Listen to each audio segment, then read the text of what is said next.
Bien, bonjour à tous et bienvenue pour ce cours qui s'intitule donc Dynamite d'un système électrique. En fait, c'est le dipôle RC. Alors, on va détailler un petit peu plus tard ce que ça veut dire. Eh bien, dipôle RC pour dipôle, vous savez. R, c'est pour la résistance et C, en fait, c'est pour quelque chose qui va se référer à ce qu'on appelle un condensateur. Donc, en gros, eh bien, ici, on va refaire un peu d'électricité. Alors, on va commencer par quelques rappels, parce que vous avez fait beaucoup au collège, un tout petit peu en seconde et un tout petit peu en première. Donc juste quelques rappels très simples pour avoir de bonnes bases.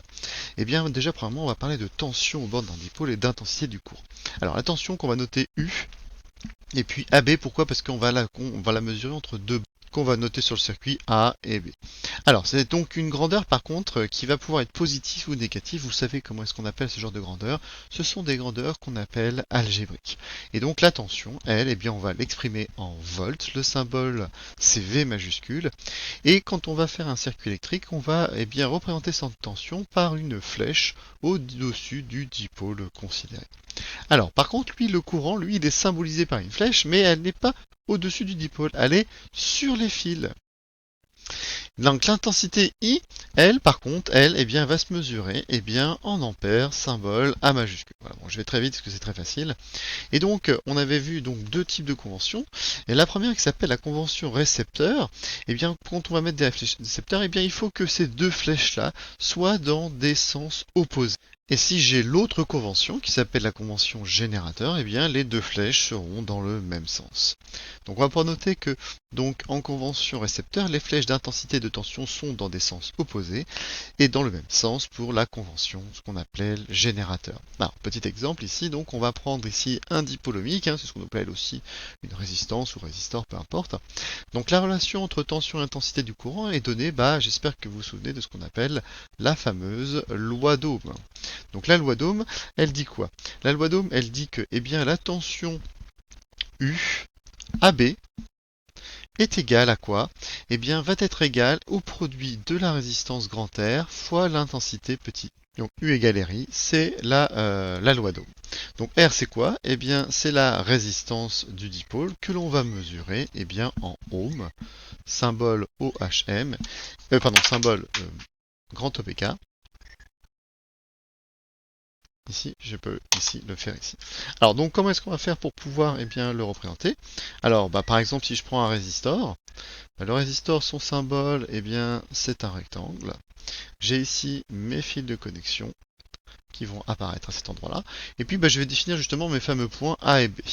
Donc ici c'est le point A, et ici c'est le point B. Et puis je vais décider arbitrairement que le courant, je fais bien une flèche sur les fils, et bien ici le courant, eh bien je vais le faire à cet endroit-là, dans ce sens. Et donc si je veux mesurer ma tension UAB, je dois faire une flèche. Et ici c'est un récepteur, donc je dois faire la flèche dans l'autre sens. Et ici je vais noter la tension U, et vous devez vous souvenir que la pointe de la flèche va pointer vers le plus. Alors oui, c'est sûr, puisque ici, comme le courant va du plus vers le plus est forcément de ce côté-là. Et la première lettre, c'est aussi, eh bien, la pointe va pointer la première lettre de la flèche. Donc ce qui vous donne U, AB, comme ceci. Voilà. Alors vous êtes peut-être dit, mais par exemple, moi, la loi d'Ohm, je l'avais pas appris comme ça. J'avais appris ça, U majuscule, égale R fois I avec que des majuscules. Et puis là, moi, j'ai marqué des minuscules. Est-ce que c'est une erreur? Évidemment que non. En fait, ici, en physique, et particulièrement en électricité, on va distinguer les grandeurs en majuscules des grandeurs en minuscules. Alors là, on était en tension continue et avec toujours les mêmes valeurs de tension et d'intensité. Et donc, quand ce sont des grandeurs qui sont constantes, eh bien, on va les noter en majuscules. Par contre, ici, alors, on va toujours être en tension continue. Par contre, eh bien, vos grandeurs vont changer au cours du temps. Donc, elles vont évoluer. On va dire que ce sont des variables. Et donc, quand elles vont varier au cours du temps, eh bien, on va plutôt les marquer en minuscules. Donc ici, la tension va se marquer, va s'écrire en minuscules. Pareil pour l'intensité. Par contre, la résistance, les caractéristiques de votre résistor, elle va être constante. On va la laisser ici en majuscule. Alors, c'est une convention, la plupart du temps, on fait comme ça. Il existe 2-3 exceptions, mais souvent, quand on marque des minuscules, c'est parce que ce sont des grandeurs qui sont variables dans le temps. Donc, c'est ce que je vous mets en remarque. En électricité, le régime est variable quand les tensions et intensités des courants dépendent du temps. Lorsque ces grandeurs gardent des valeurs constantes, on parle de régime continu. On distingue parfois les grandeurs associées à un régime variable par des lettres minuscules. Donc c'est pour ça que j'ai marqué UAB et I en minuscule, et celle associée à un régime continu par des lettres en majuscule UAB et I ici en majuscule. Et vous vous doutez bien que si on fait cette distinction-là, c'est que ça va changer quelque chose après.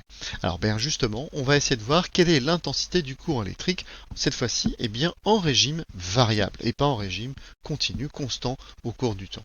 Donc l'intensité du courant électrique, c'est ce que vous avez vu en première, c'est un débit de charge électrique. Ça veut dire quoi? Ça veut dire que votre intensité, ce qu'on appelle nous intensité qu'on va noter grand I, eh bien c'est la quantité de charge électrique qui va circuler dans un fil pendant une certaine durée. Donc la quantité de charge électrique on la note souvent Q, et puis la durée on la note T, ou alors eh bien c'est la variation de charge que l'on peut avoir, que l'on peut faire diviser par la variation du temps, c'est ce qu'on appelle la durée. Alors vous ne l'avez peut-être pas vu comme ça en première, peut-être que vous avez juste vu I égale Q sur delta T. Bon, ça, on comprend ici que de toute façon, c'est quand même une variation de charge que l'on a ici. Alors, au point de vue des unités, eh bien, l'intensité, on a vu que ça se mesurait en ampères. La charge électrique, eh bien, elle va se mesurer en coulombs. Et puis, la durée, elle, ce sont des secondes. Donc ça, c'est ce qu'on a en régime continu. Par contre, si je me place maintenant cette fois-ci en régime variable, eh bien, ce débit de charge va changer au cours du temps.